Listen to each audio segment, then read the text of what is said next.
بسم اللہ الرحمن الرحیم. محترم جناب میاں نواز شریف صاحب، محترم جناب آصف علی زرداری صاحب، اس کانفرنس میں شریک مختلف سیاسی پارٹیوں کے قائدین، میں سب سے پہلے تو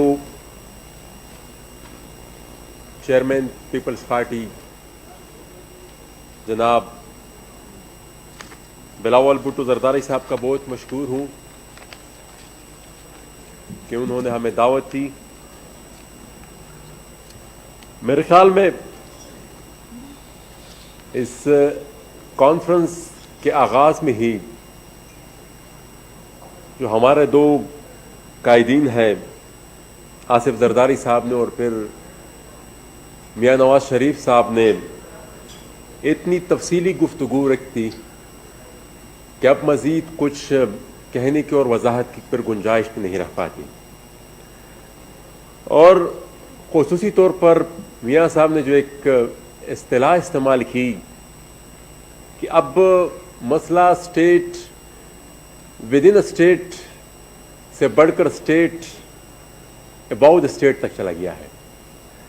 اور یہ اسٹیٹ اباؤ دا اسٹیٹ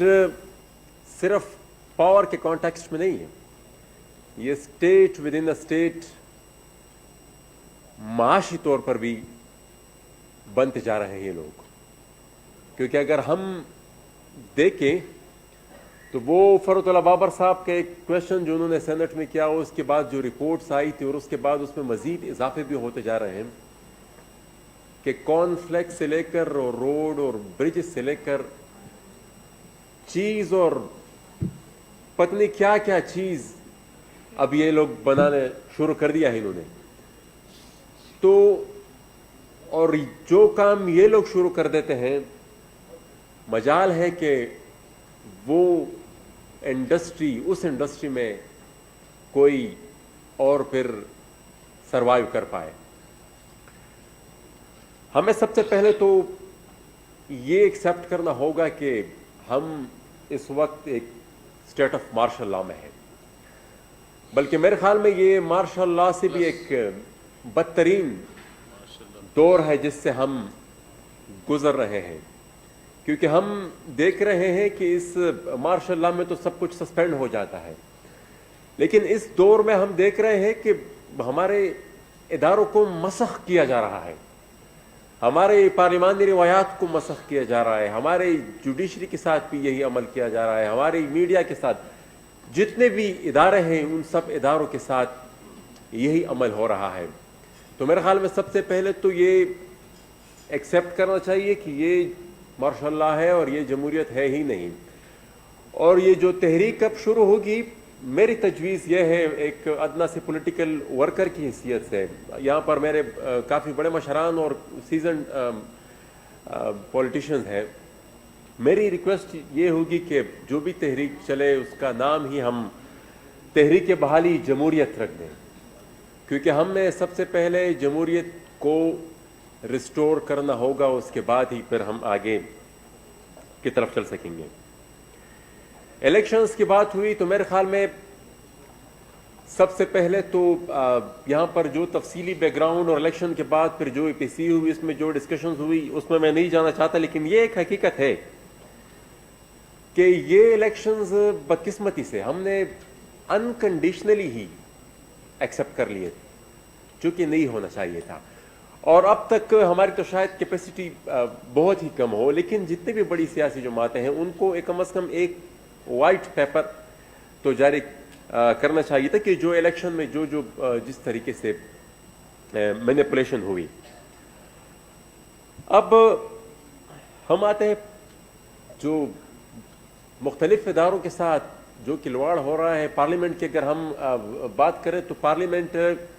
انیشیلی میرے خیال میں جو حکومت ہے یہاں پر پاکستانی میڈیا کو آپ اس کو اسٹیبلشمنٹ کہیں، فوج کہیں، جو بھی کہیں، لیکن وہاں سے ان کو یہ انسٹرکشن ملا کرتی تھی کہ آپ نے حکومت پر تنقید نہیں کرتی اور مثبت رپورٹنگ کرنی ہے. لیکن رفتہ رفتہ وہ انکروچمنٹ ہوتی گئی، اور اب تو وہ اتنی حد تک انکروچمنٹ کر رہے ہیں کہ ایجنڈا جو ہمارا ہے وہ ایجنڈا ہمارا پارلیمنٹ میں بنتا ہی نہیں ہے. وہ ہماری جو پارلیمنٹ کا ایجنڈا ہے وہ یا پتہ نہیں کہ وہ پارا سے آتا ہے، جی ایچ کیو سے آتا ہے، پتہ نہیں کہاں سے آتا ہے، لیکن وہ کم از کم پارلیمنٹ میں نہیں بنتا. 11th آور تک جب ہمارا اجلاس شروع ہو کسی کو کچھ پتہ نہیں ہوتا کہ آج کے ایجنڈے میں کیا ہوتا ہے. رات کے 12 بجے مطلب نہ پوری اسمبلی سیکریٹریٹ کو پتہ ہوتا ہے، کسی کو پتہ نہیں ہوتا، اور اسمبلی کا اجلاس کال کر دیا جاتا ہے، اور پھر جو ایجنڈے پر آتا ہے اس کا بھی کسی کو کوئی علم نہیں ہوگا کل کے ایجنڈے میں کیا ہوگا. اور یہ جو انکروچمنٹ ہو چکی ہے بدقسمتی سے، اور انکروچمنٹ انہوں نے اس لیے کرنی تھی کہ وہ اپنی مرضی کی حکومت لے آئے تھے، اور اسی مقصد کے لیے وہ لائے تھے. اب اس انکروچمنٹ کو رول بیک بھی کرنا ہوگا، اور یہ کوئی اتنا آسان کام نہیں ہوگا، کیونکہ یہ ہمارے بھائی صاحبان جو جگہ ایک دفعہ میرے خیال میں جس پر قبضہ کر لیتے ہیں وہ پھر بڑی مشکل سے اس کو چھوڑتے ہیں. تو اس کے بارے میں بھی کوئی اسٹریٹجی بنانی ہوگی. جوڈیشری مطلب پورا کا پورا پارلیمنٹری پروسیس ہی بلڈوز کر دیا جاتا ہے. اب پچھلے دنوں جو سین ہوا، مطلب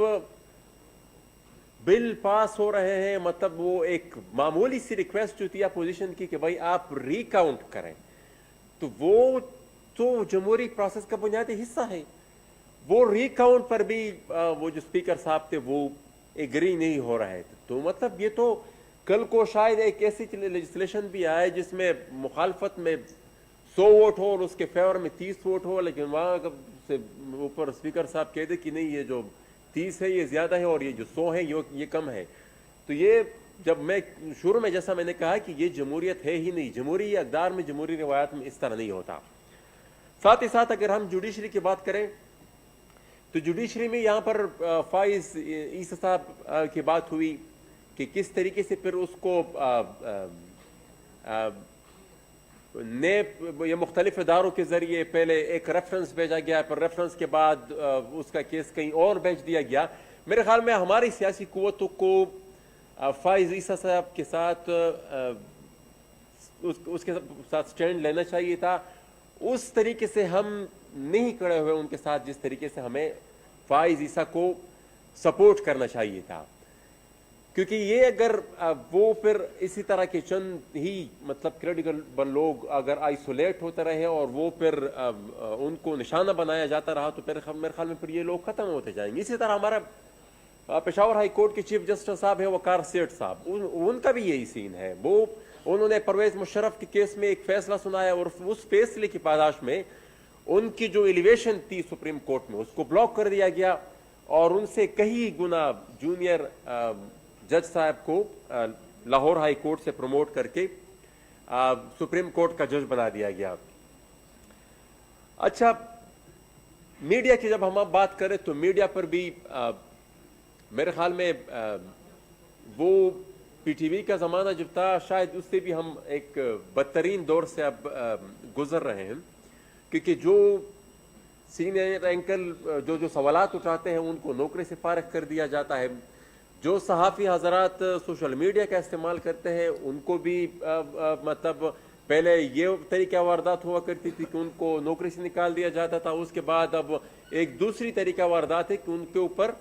ان کو اٹھا لیا جاتا ہے، جس طرح کہ مطیع اللہ جان صاحب کے کیس میں تھا، اور یا ان پر سیڈیشن کے کیسز بنائے جاتے ہیں جس طرح کہ ابصار عالم صاحب کے کیس میں تھا یا ستور کے کیس میں تھا. اور ساتھ ہی ساتھ ہماری خواتین جو جرنلسٹ ہیں ان کو انتہائی ہی نامناسب سوشل میڈیا کمپینز چلائی جاتی ہیں، ان کو بھی ہراسمنٹ کا سامنا کرنا پڑتا. اور پچھلی دنوں ہماری ہیومن رائٹس کمیٹی میں جو چیئرمین صاحب بھی اس کو چیئر کر رہے تھے، تو وہ اس میں جتنے بھی تقریباً ہماری خواتین جرنلسٹ آئی انہوں نے سب نے تقریباً میجورٹی کا اوپینین ہی یہی تھا کہ یہ میجورٹی یہ جو لوگ یہ جو ابیوزرز ہیں ان کا تعلق حکمران جماعت سے ہے. اور حکمران جماعت اور یہ جو ایک دوسرا ادارہ یہ آئی ایس پی آر ہے، یہ تقریباً ملی بھگت سے ہی اکثر کام کرتے رہتے ہیں. وہ اگر کسی کی ٹرولنگ کرنی ہو، کسی کے خلاف کمپین چلانا ہو تو وہ اس میں ان کا ایک الائنس قسم کا بھی موجود ہے. اچھا یہی سین پولیٹیکل ورکرز کے خلاف بھی ہے کہ ان کو مختلف طریقوں سے روکنے کی کوشش کی جاتی ہے. جو لیڈرشپ ہے ان کے خلاف کیسز بناتے ہیں، یا جو پولیٹیکل ورکرز ہیں ان کو جتنے بھی قوانین ہیں ان کو بطور ہتھیار ان کے خلاف استعمال کیا جاتا ہے. کسی کے اوپر دہشت گردی کا مقدمہ ڈالتے ہیں، کسی کے اوپر سائبر کرائم کے تحت مقدمہ ڈالتے ہیں. اور اب تو پھر سے یہ بات شروع ہو گئی ہے کہ کوئی گمنام قسم کا بندہ اٹھتا ہے پنڈی میں یا کسی اور جگہ پر، ایک درخواست جمع کرا دیتا ہے کہ فلانا نے ایک ادارے کی بدنامی کی اور روز کے خلاف پھر ایف آئی آر درج ہو جاتی ہے. وہ پھر بیچارہ مارا اپنی ضمانتوں کے لیے پھرتا رہتا ہے. اچھا جیسا اگر ایک طرف ملک اپنے بدترین معاشی صورتحال سے گزر رہا ہے تو دوسری طرف انسانی حقوق کا بھی یہی حال ہے. میرے خیال میں انسانی حقوق کے لحاظ سے بھی ملک بدترین دور سے گزر رہا ہے. انفورس ڈس اپیرنسز ابھی تک جاری ہے، لوگ غائب ہو رہے ہیں. اور جس طرح پاکستان کے بننے سے پہلے انگریزوں نے ہمیں آئسولیٹ رکھا اور اسپیشل لاس کے تحت ہمیں وہ ٹریٹ کرتے رہے، وہی سسٹم ابھی تک جاری ہے. ہم یہاں پر رونا روتے ہیں کشمیر کا کہ 5 اگست 2019 کو ہم وہاں پر ہندوستان میں مودی نے زیادتی کر کے کشمیر کو زبردستی ہندوستان میں ضم کر دیا. اب اسی 5 اگست 2019 کو ہمارے صوبے میں جو ایک قانون صرف سابقہ فاٹا اور پاٹا تک محدود تھا، action in aid of civil power, اب وہاں پر ہندوستان وہ کام کر رہا ہے. یہاں پر ہمارے صوبے کے گورنر صاحب نے وہ جو قانون صرف فاٹا اور پاٹا تک محدود تھا وہ پورے صوبے میں لاگو کر دیا. اب وہ بنیادی انسانی حقوق کے ہی خلاف ہے. اور ہم آواز اٹھا رہے تھے، مطلب یہاں پر اپنے جو آئینی اور قانونی حقوق کی بات کر رہے تھے، اور یہاں پر دعوے ہوئے کہ بھئی ہم نے فاٹا کو خیبر پختونخوا میں مرج کر دیا ہے. جناب فاٹا کو خیبر پختونخوا میں نہیں، خیبر پختونخوا کو فاٹا میں مرج کر دیا گیا ہے، کیونکہ جو لا اسپیسیفک تھے اس علاقے کے لیے وہ پورے صوبے میں اس کو پھیلا دیا گیا. اچھا پھر اس قانون کو اسٹرائک ڈاؤن کیا تھا پشاور ہائی کورٹ نے، اس کو مطلب ultra vires of the constitution declare کر دیا کہ یہ بنیادی انسانی حقوق کے خلاف. اور اس ججمنٹ میں یہاں تک وہ چیف جسٹس صاحب نے کہہ دیا گیا کہ ان علاقوں کے لوگوں کے ساتھ تو ایسا رویہ رکھا گیا ہے جیسا کوئی اپنے دشمن کے ساتھ رکھتا ہو. اچھا پھر اس کے بعد وہ گورنمنٹ وہ پھر اسٹیٹ سپریم کورٹ چلے گئی. سپریم کورٹ میں وہ پھر اسٹے ہوا. پھر وہ جب میرے خیال میں کوسا صاحب اس بینچ کو ہیڈ کر رہے تھے، لیکن پھر وہ ان کے جانے کے ساتھ جب وہ بینچ ٹوٹ گیا تو وہ بھی ابھی تک کڈے لائن پڑا. تو اب ہمیں یہ نہیں معلوم کہ یہ کون سا قانون ہے وہاں پر، مطلب ایک لیگل ویکیوم کی سچویشن ہے. اور ہمیں یہ نہیں پتا کہ مطلب اگر action of aid of civil power موجود ہے نہیں موجود، اگر نہیں موجود تو وہاں پر یہ انٹرمنٹ سینٹرز کس قانون کے تحت. اور یہ جو ان انٹرمنٹ سینٹرز میں وہ لوگ جو 8-10 سال سے بغیر کسی کورٹ کو فیس کیے، بغیر کسی پروسیکیوشن کو فیس کیے وہاں پر پڑے ہوئے ہیں، یہ کس قانون کے تحت ہے. اچھا سملر سچویشن بلوچستان کی بھی ہے. بلوچستان بھی ابھی تک جس طرح کہ فاٹا ایک نو گو ایریا ہے، سابقہ فاٹا ابھی تک ایک نو گو ایریا ہے. وہاں پر جب جتنے بھی مرج ڈسٹرکٹ میں کہوں گا اس پر وہاں پر ٹارگٹ کلنگز ہو رہی ہیں، وہاں پر کسٹوڈیل کلنگز بھی ہو رہی ہیں، اور ایک نہیں بار ہو رہی ہیں. 2 دن پہلے ہی ہمارے شمالی وزیرستان میں ایک علاقے میں ایک واقعہ ایک آئی ڈی بلاسٹ ہوا تھا. اور اس آئی ڈی بلاسٹ کے بعد پھر وہ لوگ کو کلیکٹیو پنشمنٹ کا نشانہ ابھی تک بناتے ہیں. ایف سی آر چلا گیا لیکن وہ کلیکٹیو پنشمنٹ جو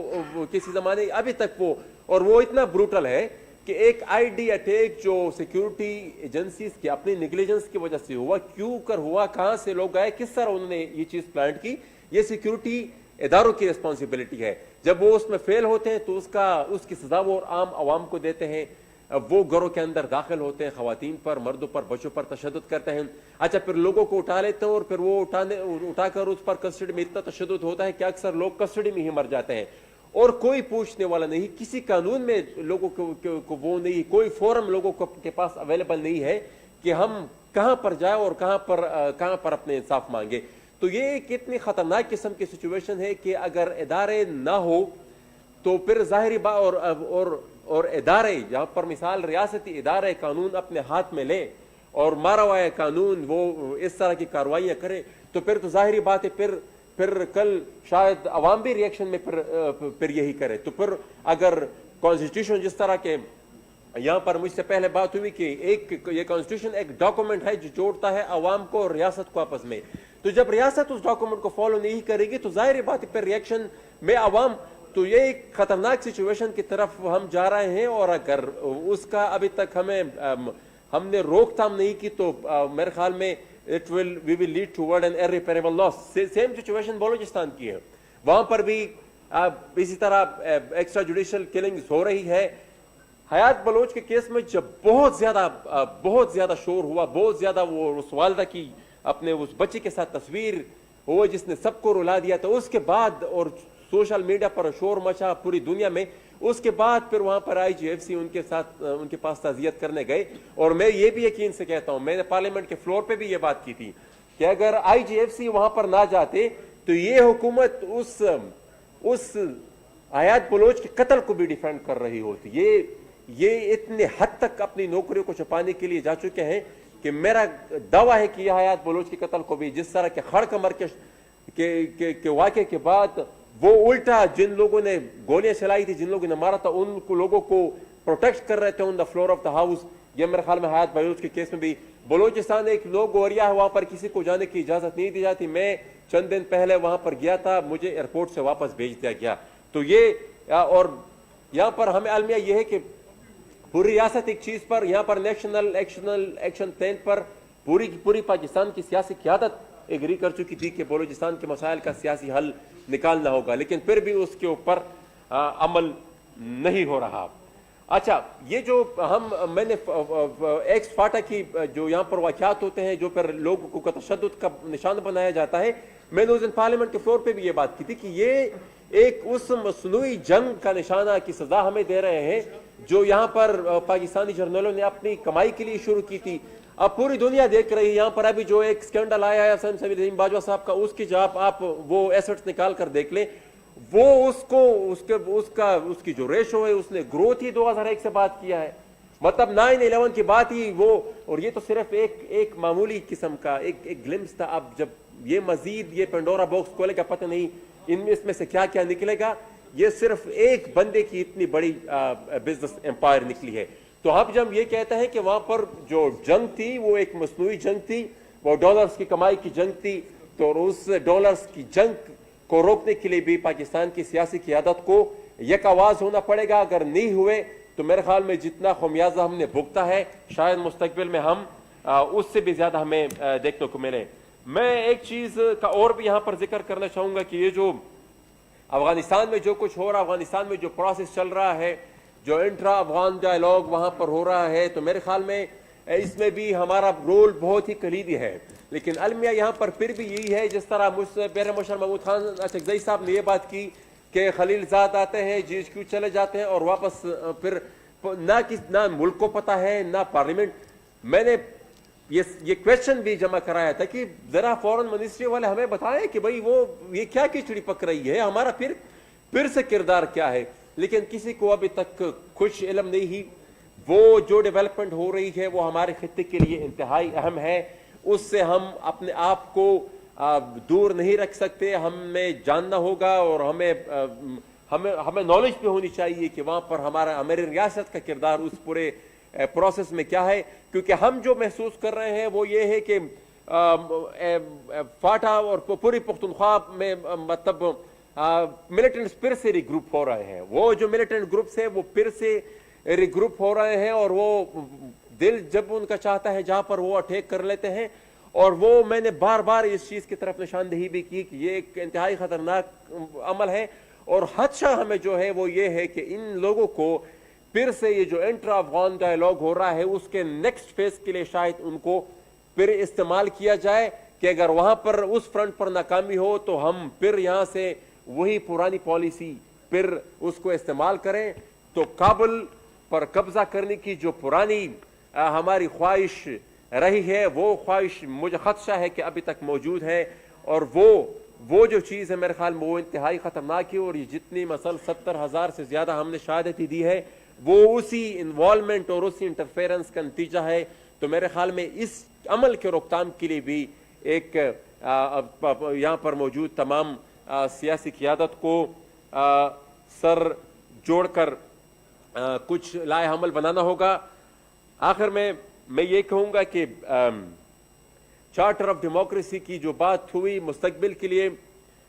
تو میرے خیال میں ایک تو ہم آگے بڑھنے کے لیے ایک ٹروتھ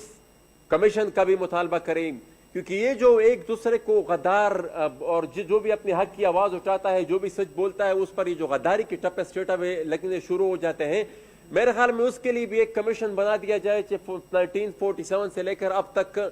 جو کچھ بھی ہوا یہاں پر ایک ٹروتھ کمیشن ہو تاکہ اس میں پتہ چلے کہ غدار کون تھا اور اس مٹی کے لیے اور اس دھرتی کے لیے اور سول سپریمیسی کی یا عوام کے حقوق کی بات کس نے کی. تو اس کے لیے ایک ٹروتھ کمیشن کا قیام بھی ہونا چاہیے, اور ساتھ ہی ساتھ جو چارٹر آف ڈیموکریسی ہے اس کی ایک ریوائزڈ ورژن کی بھی ضرورت ہے, کیونکہ بہت زیادہ ڈیولپمنٹس ہوئی. جو راستے پچھلی چارٹر آف ڈیموکریسی میں روکے گئے تھے اس کے بعد اور راستے ڈھونڈ لیے گئے ہیں, اور جو نئے راستے ڈھونڈے گئے ہیں میرے خیال میں ان کو روکنے کی بھی ضرورت ہے. اور اس نئے یہ جو ریوائزڈ ورژن ہے چارٹر آف ڈیموکریسی کے ساتھ, اس کے ساتھ ساتھ اگر ایک کچھ اپنی خود احتسابی کی بھی تھوڑی سی ایک اسٹڈی ہو کہ ایک انٹروسپیکٹیو انالیسس اس طرح ہو کہ جو پرانا جس وقت سے یہ چارٹر آف ڈیموکریسی سائن ہوا تھا اس وقت سے لے کر اب تک ہم نے کیا کوتاہیاں کی ہیں, ہم سے کیا غلطی ہوئی ہے, ان غلطیوں کو بھی ریکارڈ پر لانا ہوگا. اور آج ہماری تو چونکہ جو بھی ہمارے یہاں پر جو بڑی سیاسی پارٹیاں ہیں, ہماری جو قائدین جو بھی فیصلہ کریں ہم تو, لیکن میں یہ ایک بات کہوں گا کہ فیصلہ ایسا ہونا چاہیے, ایک ایگریسو سٹیپ ہونا چاہیے, کیونکہ عوام میرے خیال میں کافی آگے بڑھ چکی ہے اور سیاسی قیادت میرے خیال میں ابھی بھی کافی پیچھے ہے. پھر ایسا نہ ہو کہ ہم پیچھے ہی رہ جائے اور ہماری عوام بہت ہی آگے بڑھ جائے. تو وہ پبلک جو سینٹیمنٹس ہے اس کو ایڈریس کرنے کے لیے کوئی ایگریسو لائحہ عمل آج ضروری ہے. اور میرے خیال میں جتنے بھی لوگ ہیں, چاہے لائرز ہیں, چاہے سول سوسائٹی, چاہے اسٹوڈنٹس ہیں, جو بھی ہے میرے خیال میں وہ سب تیار ہے اس پورے عمل کے لیے, کیونکہ وہ بھی اسی معاشرے کا اور اسی ملک کے حصہ ہے اور وہ سب کچھ فیل بھی کرتے ہیں. میں فیض صاحب کے چند اشعار کے ساتھ اجازت چاہوں گا کہ یوں عرض و طلب سے کب اے دل پتھر دل پانی ہوتے ہیں, تم لاکھ وفا کی خو ڈالو